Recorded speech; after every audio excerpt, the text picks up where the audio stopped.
energy and athleticism.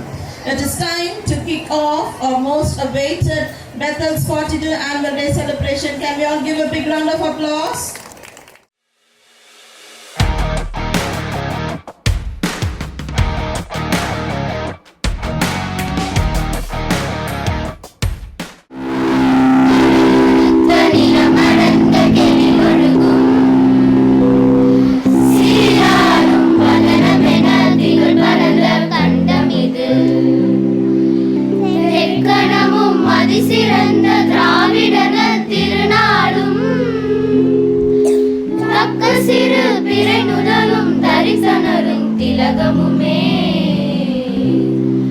அத்திலக வாசனை போல் அனைத்துலகும் இன்ப